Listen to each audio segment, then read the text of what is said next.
I've got a principle, actually, too, I want to give you. I want to start with the first one. The gospel of grace threatens legalists.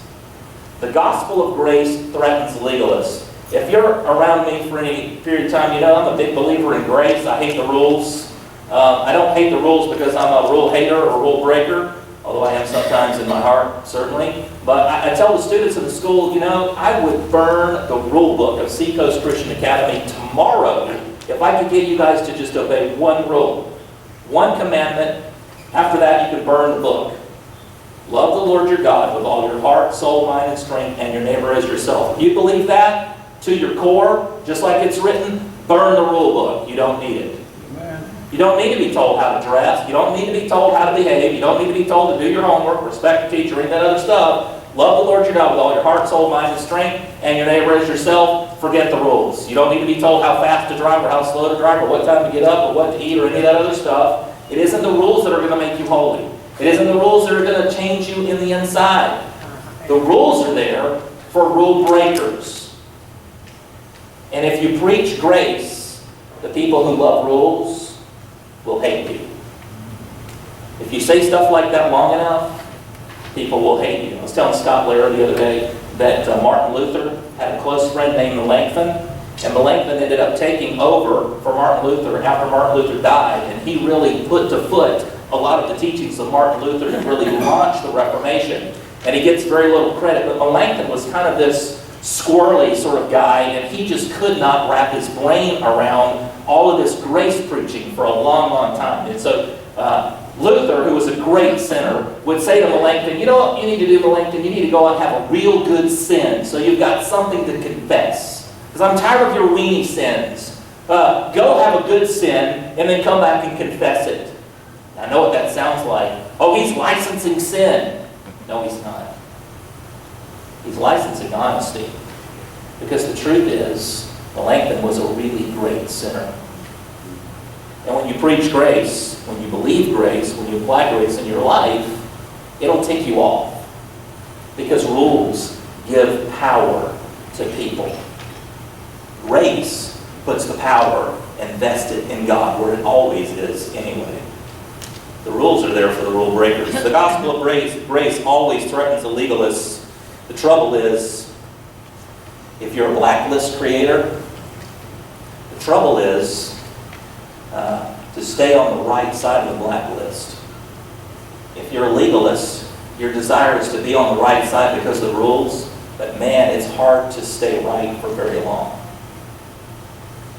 The second principle is really the same principle, just restated. Law creates blacklists, but grace burns them. Law creates blacklists, grace burns them. I had this couple come to me one time. They were engaged to be married. They were both good friends of mine in Orlando, and they had a big fight. They had a series of fights that culminated in one very large fight, and it just shook them to their core. So they showed up at my house on a Saturday and wanted to talk to me. And so the guy started first, and his complaint was that he does all this stuff for the girl, and it doesn't seem like she ever reciprocates. He's constantly thinking of her all the time, doing. She's never far from his thoughts, even during the day while he's at work. He's always doing these little things. And he was very proud at some point to produce out of his back pocket a piece of folded notebook paper with like 17 or 18 things he'd done that week for her that she had not reciprocated. He said, see right there? She won't even argue with you. She'll even tell you that I did all this stuff. What do you think about that? I said, I'll tell you exactly what I think about that. I want you to go out that door when I'm done, go out to the grill that I've got outside and burn it. Burn it. You cannot live your life this way. You cannot live your life making lists of things you've done to catalog your self-righteousness, to come bring it to a counselor or a pastor and beat her over the head with it. Because the truth is, I knew them both well enough to know that she did a lot. A lot. Not the least of which was putting up with him.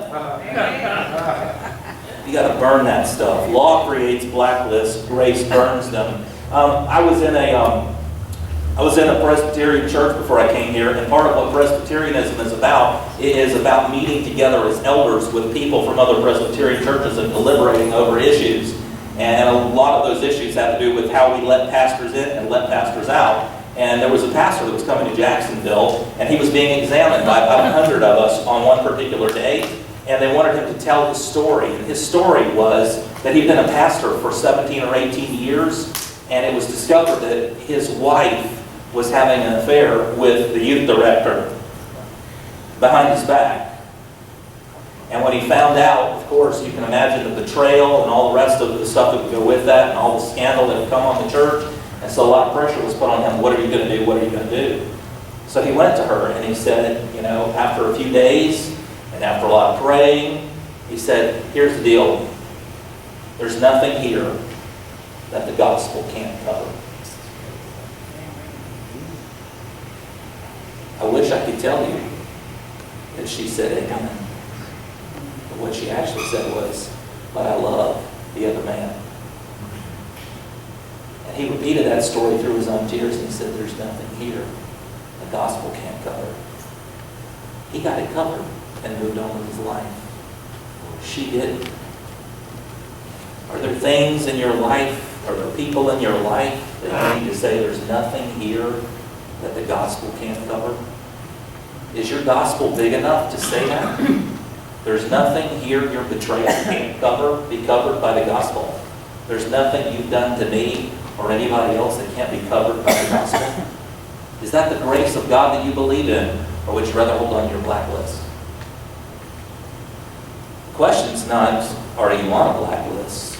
The question is, do you create them? Are you like a grace Nazi?